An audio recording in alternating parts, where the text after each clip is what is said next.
Okay, old business.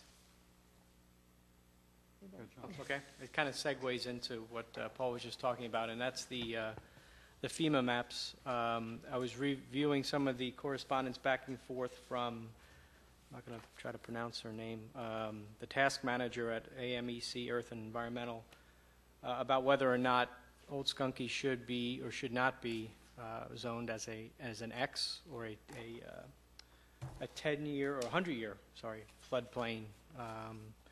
And I guess my question was, I don't know what took place at the work session and what everyone discussed, but it seems that she's looking for our input if this is what we're satisfied in having it be rezoned from the preliminary of not being zoned to the actual final as an X. And I guess my personal opinion is that I don't think that that's a good idea. So I guess I wanted to kind of bring that back up and see where we were at, because to your point, Paul, we need to start finalizing this, and we have to be in agreement with the John, preliminary. we talked about that at the work session. Okay. An X zone means it's an advisory that the area is prone to flooding, but it does not require you to have homeowners insurance Right. Or flood insurance. Council agreed with the various changes that were put back on, and including the name changes and so on, and the reinstatement of the Zone X on the map at the work session. And I responded to FEMA to say that, thank them very much for taking our information and that we were okay with the changes. So we did have a vote discuss it on last putting week. this Yes, in? we did. We discussed Okay. it last week. Yeah. Thank you. Mhm. Can I go again, Mike? This is real quick. I put together the information for the swing set at Linton Park. I have all the information. I have the quotes, the proposals. I worked with Ron in talking about what the bedding would look like and what would be best for him and the area. The only thing I want to do is we have a Park and Rec meeting this Thursday, and I'd like to get their opinion on where they think it would best fit in the park based on the size of it and the dimensions, get their input, and then I'll provide everybody with all the information, and then maybe at the work session in May we can discuss. If you have any questions prior, let me know, but go Okay. forward with that. So do you, you have a quote on a product? Yes. Do you have how much is it approximately? A little over, well, just the equipment itself is a little over 4,000. It's 4,000, and the installation is? Installation is about 1,800 plus about $650 for unloading and removal of the. So because the equipment is over 4,000, then we're going to need 3 written quotes. No, we're going to go through the It's CoStars? CoStars for the CoStars. equipment, Okay. but for the installation, like we did last time, I have 3 quotes. Yeah, 3 quotes. Right. Okay. All right. So you're going And then the other thing is, rather than going with the manufacturer for the mulch, I had Ron, since he would have to actually lay it out, provide the mulch, and it's actually a little bit cheaper as well. So I'll have all that for information. Okay. So you're going to be discussing where in Linton Park the swing set should go? Right, And and this is at the next rec board meeting? this Thursday. At this Thursday's rec board Yep. meeting? Okay. Yeah, and then I'll get all the information together, let you know where they think it best fits, and then you guys can take a look at it and let me know. Okay. All All right. right. So you're going to be prepared for the May work session? Yes. Okay. Okay, thank you. Okay. Any other old business? This comes under the category of old business because I talked about it under new business, I think, back in January, so seems to be an appropriate place. But at that time, I had made reference to something called the 350 project, 3/50 project. The motto being, saving the bricks and mortar our nation is built on. And it's 350 because 3 represents the question, what 3 independently owned businesses would you miss if they disappeared? Stop in, say hello, pick up something that brings a smile. Your purchases are what keeps those businesses around. So the first is a question, what 3 independently owned businesses would you miss? Think about that in Newtown for a moment. The example I used back in January, ironically, was Newtown Hardware. I didn't know anything, I just use it as an example. The 50 comes from if half the employed population spent $50 each month in locally owned independent businesses, it would generate more than $42.6 billion in revenue. Imagine the positive impact if 3/4 of the employed population did just that.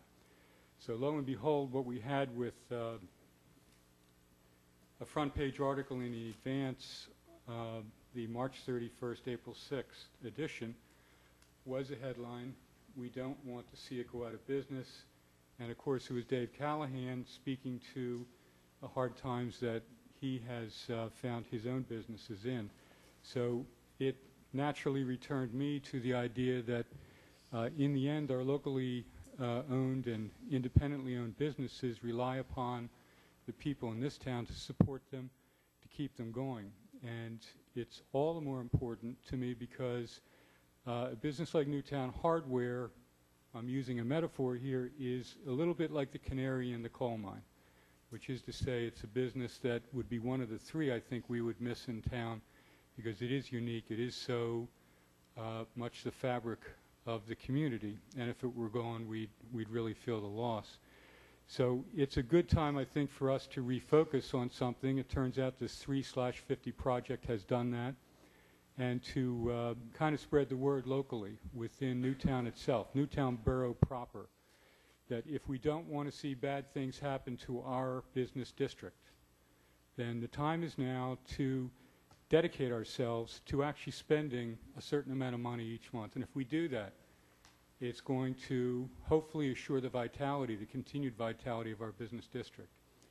So again, I think it's a good time to return to this particular suggestion, thinking about those three independently owned businesses we would miss, and also to talk about, think about, and actually commit ourselves to spending $50 each month. If it's 75, all the better. If it's 100, even better.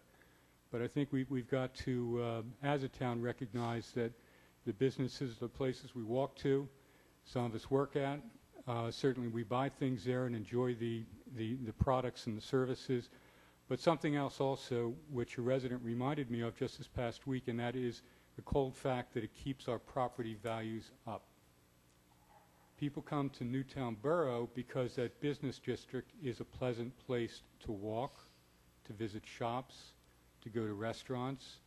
And if we begin to lose our oldest and most tried and true businesses, then it will be a loss of a magnitude none of us, I think, want to look back and think about having had the opportunity to prevent, and we didn't do it.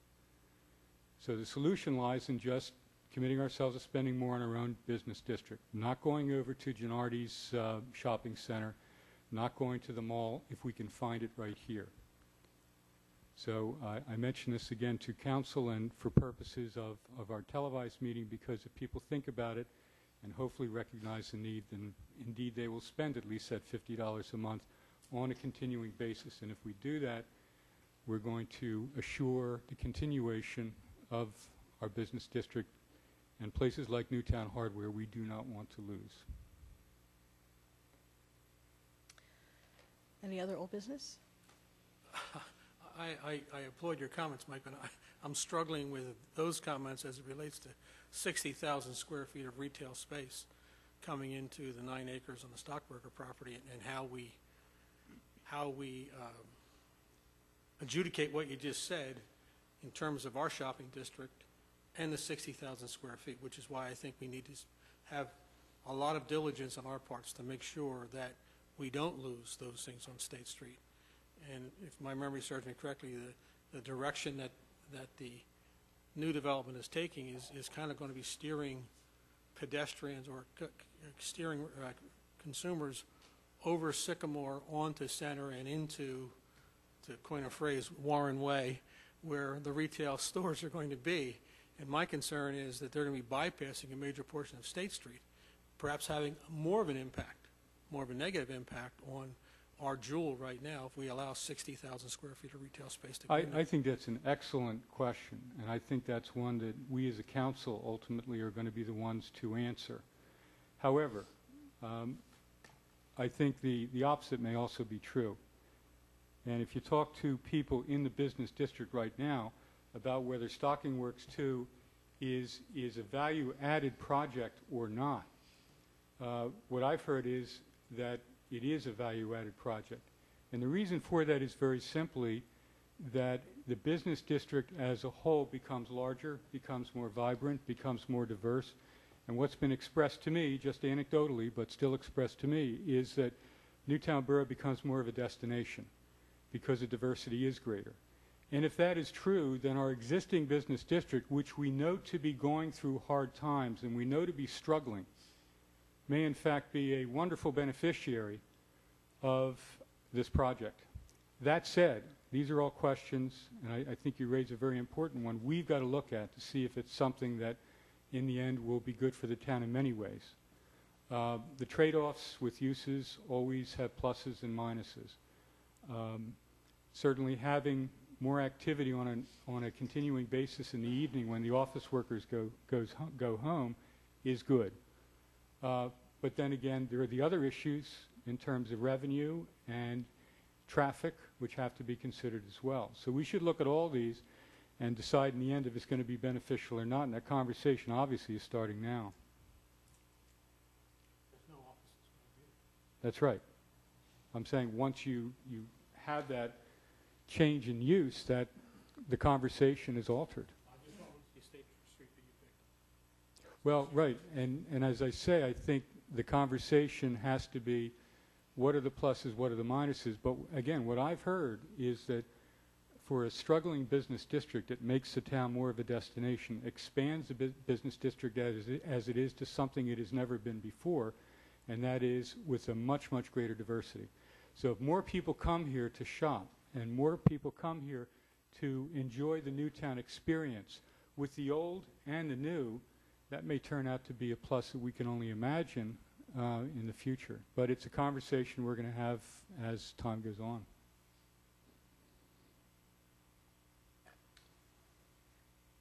Any other comment on that? No? Okay. I did want to bring up one item of old business just to update you on the progress of the website committee. It met again last night. We're moving right along.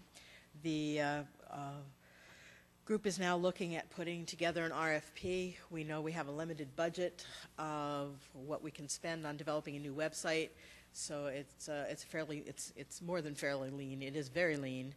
So this will definitely make us think very hard about what we want to do. On the lower left bottom, a link to the survey, and ask you to take that. Only takes a couple minutes, but this goes into the final grant paperwork that's filed with the state.